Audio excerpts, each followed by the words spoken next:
We are now recording, and I'm Deidre. I've been using Remind for several years since I started teaching online. It's a tool that Kim Vincent Layton introduced me to, and it has saved the lives of my students. They have remarked on how useful it is to have a reminder sent to their cell phone during the day on a day they have an assignment due. And I always link to the Canvas assignment now. So those are some things I do, and it's pretty easy to sign up for Remind. Let me share my screen with you, and I will show you some Remind. Oh, I was on Remind, hang on. To start with Remind, you need to make a free Remind account. You can use up to 10, whoops, this is the one. You can have up to 10 classes in Remind. You can archive your old classes, however, so you can keep them around and just start new ones. And I've never taught more than 4 classes at a time. So 4 is as much as I have to do. To sign up, you can create an account or sign up with your Google account, which is pretty darn easy. I am already signed in over here on my Remind account. These are my 3 classes over here that I'm teaching: beginning reporting, 309 analyzing mass media messages, and 324 an advanced writing class. I don't use Remind for the 4th class I'm teaching, which is JMC 327, 427, advising the Lumberjack student newspaper. Those students just text me all the time, and the editor and I correspond 5 times a day. So those students aren't on Remind. Though I could see that it might be useful in some cases to do something like that, or to have the editor do something like this. To set up a class is quite easy. You can click on the Create a Class button in the dashboard, and you give it a name. I'll just call it Deidre's. Deidre's Kooky Mind Sesh. And then it generates a class code by itself, usually. Where's my class code? I have Deidre's Kooky Remind Sesh. Oh shoot, somebody didn't turn the phone off. Somebody will answer it. That's I've created a class, and now I need to get my students in the class. So what I want to do is get some people in. So I will click on the people button. Wait, see, this is, now you guys are over here, and I want to click on add people. I'm not sure what part of the screen you can see, if you can see yourselves. I'm using my laptop. What I want to do here is I'm not going to type in student names and type in their phone numbers. So what I do is I offer extra credit, and the students sign up themselves from their phone. So I use the in-person instructions, and I basically just cut and paste this part, tell people to text this to the number this, and they will receive a welcome text from Remind. I send this out in an email, I put it on the syllabus, and I put it in an extra credit assignment that comes up in Canvas. So if you're in my 324 advanced news writing class, back in January, I teach this class online. Well, this is the first time I've taught it online, but I taught it all semester long. Back in January, the first week of classes, at the end of class, they got 10 points of extra credit for signing up for text messages. So I just rewrote the little reminder, text this number to there. You'll receive a welcome text. And then I have those students here all enrolled in that particular class. In my Remind. So here's this class. These are all the folks that I got 10 points of extra credit. A good portion of almost everyone in the class signed up for it. So these are the folks that will get a message when I send it out. The students have signed in, they've gotten their 10 points of extra credit, and my advanced news writing class has deadlines on Monday, Tuesday, and Wednesday. They're fairly short things, but that's the rhythm that we've established, which allows me time to do my other online class and get everything graded. They have a discussion post due on Monday, and they have a short writing exercise due on Tuesday, and then all their longer assignments in the writing class are due on Wednesday, and the comments on the discussion post. So it's the same every week, but every week I send out I schedule 3 announcements at the beginning of the week. For advanced news writing, they have one more thing due. They wrote pandemic profiles. They wrote, the magazine writing students wrote a profile of folks at HSU and how teachers are handling teaching in these strange new times. And so they've rewritten them, the text they got today. Pandemic profile rewrite done, great. Turn in your brilliant masterpiece here. The link to turning it in is there. And I will enjoy your finely tuned prose. I like to do anything I can to make it a little more interesting for students, a little personal, like hello or hi, usually at the beginning. So I thought I have 2 scheduled for my analyzing mass media messages. They have deadlines on Monday and Wednesday. They post blogs on Monday and they do comments on Wednesday. So their scheduled announcement is this. Read all our intrepid avatar posts and make some comments today. Much thanks, stay well. So you get 160 characters for a message when you're writing one. You click here and I can write, today, don't forget to comment on the recent post. I hope you enjoy your classmates' blogs. And then I give a link to the work. Perhaps this is the link to the assignment that I grabbed from here. It doesn't shorten it, so it does use up a lot. I could use the tiny URL if I wanted to, but generally I just write more succinctly. The tiny URL will shrink a longer URL like this one into something that won't use up as much space. But I still have 26 characters left here. I could write another thing.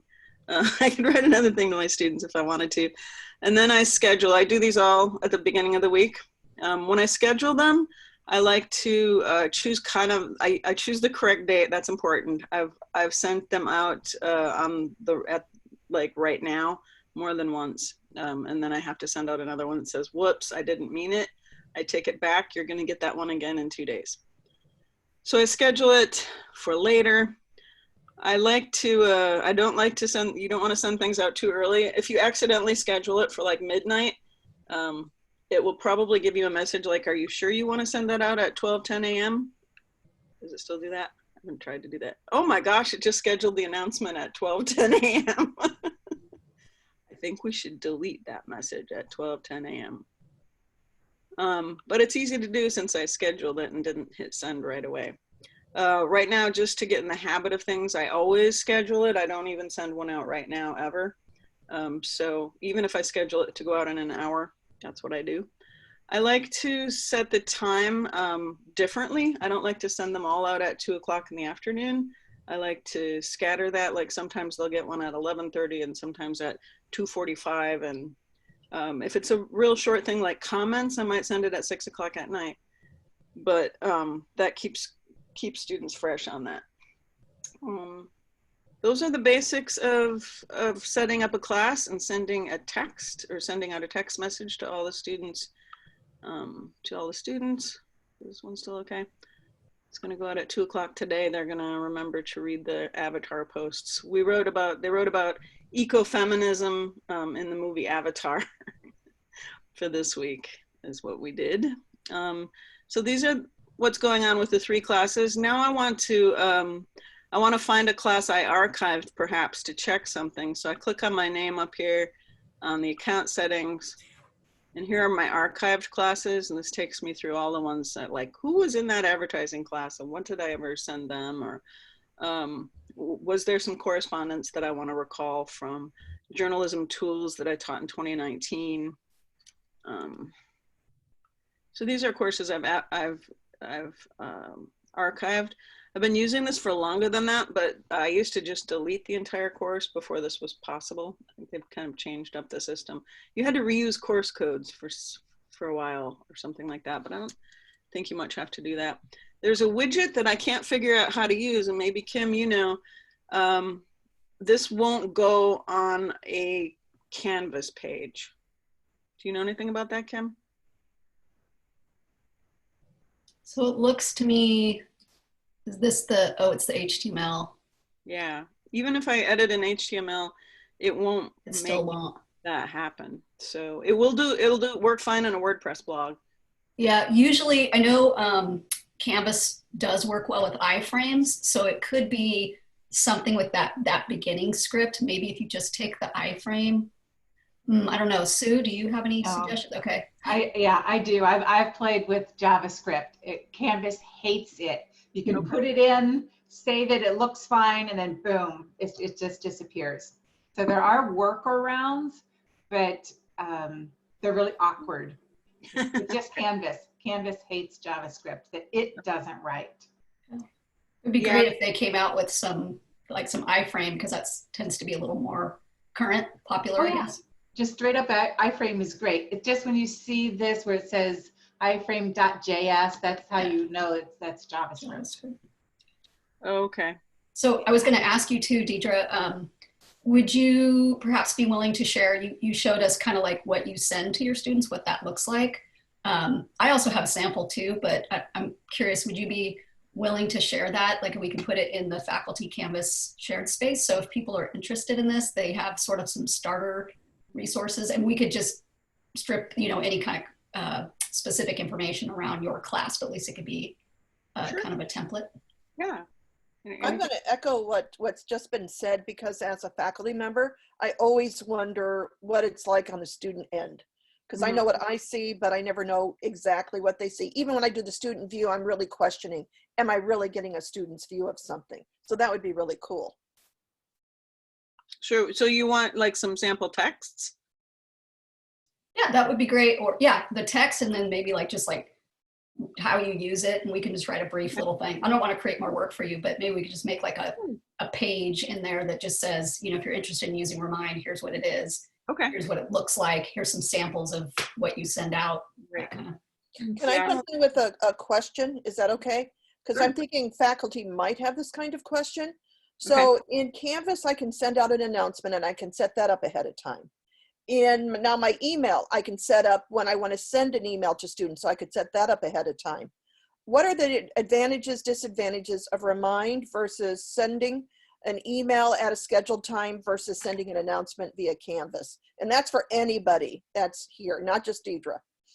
Can I? Well, I'm also a student, so I work at the CTL, but I'm also a student here at HSU, and I think that this is really cool in the sense that I know a lot of my friends don't check their email. I check my email because I work for the university, and right now, I check my email, but a lot of people don't even. And so I think that this is a good way, and a lot of people don't have the Canvas notifications on either, or they're like me and I have them on for the whole day. So then at the end of the day, I just get everything. And so I sometimes don't see it all. And so this could be a really good way, because people are on their phones. Most of the time, something that's like a notification that way, like most of my friends would probably be more responsive to this than maybe an email per se. So I could see this working for students as a student. Okay, Deidre, I have another quick question, because I agree with you, Ashley. I know that's what's going on out there. Yeah. I do realize that. So, Ashley, we paid Ashley to say that. You say most students sign up for Remind, but do you send out something special to the students who don't sign up for Remind? Do you then have to back it up with something? So does that mean maybe 80% of your students are getting the text, and the 20% that aren't getting any other reminder? No, they have to be, then they have to check their email and be on Canvas and get Canvas notifications, because Canvas says this is what's coming up. Yeah. If you log into Canvas, there it is, your whole list of stuff. But this is exactly as Ashley said, it helps out the students who are on their phone. They get a buzz at 2:00 in the afternoon today, and they're gonna be like, oh yeah, I have to post some comments, because they worked hard on their post, but their comments are worth points too. And it's really easy to forget on the to-do list once you comment once, and if say the requirement is to go back and comment to other people, it disappears off your to-do list once you've already interacted with it once. I didn't know that about the to-do. I thought it just stayed on there. Yeah, so if you complete it, it goes away, so that it's still on your calendar, but the notification on Canvas to go back and participate again, unless you have someone commented on your post come check it out on, then you won't know. Okay, cool. Yeah, one thing I was going to backtrack about too, kind of what both Armida and Ashley were saying about the student use. When I use Remind, students tend to like the interface of having like, it's like their own little app, you know, that they can use. You can also, I mean, students can subscribe via SMS, so they can get Canvas announcements pushed to their phone, you know, via text if they choose that. I mean, that is another option. I didn't know want to do that, but it doesn't have like this kind of modern interface and things like that. So that's, I think that's, at least from what I've heard from my students, that's what was really useful for them as well. Can I ask Ashley a question? Yeah. Do any of the classes that you're currently taking, do they use Remind? No, I've never had a class use this before, but it could probably be very helpful. I've forgotten a fair share of assignments before just because, again, with that to-do list thing, or I don't have my Canvas notifications on, or it's not due on Canvas. It's like an email thing. And then I'm like, well, especially right now, some of my teachers aren't as proficient per se with Canvas as others may be. So not everyone's assignments is on my to-do list. Sometimes they're just somewhere in Canvas and the email reminder to do it went out and I don't see that, and so I don't think about it because I'm not physically going into class and stuff. So I could see this being helpful in that sense if, say, you're not as proficient or just like you're getting bad response times. This would have been helpful in a lot of the classes I've taken. So Deidre, I'm glad you're doing this workshop then. Well, especially now, because I don't know about you guys, but I think everyone's just kind of lost and all days are exactly the same as the day before. It's hard. I mean, is it the weekend? Not the weekend? What day is it? Today? I know it's Wednesday. The garbage It's truck. Wednesday, it's garbage day in McKinley where I live, so it's garbage day. Yeah. They come out here and they turn around right in front of my house at 5:30 in the morning. So I wake up to dee, dee, dee. I'm like, oh, it's got to be Wednesday. But otherwise, how would I know? It's crazy right now. I have professionals who are forgetting what day. Yeah, remind. I should send myself reminders to make the reminds. Yeah, forget to remind, but that's getting really deep there, Deidre. That sounds like a philosophy class now. remind.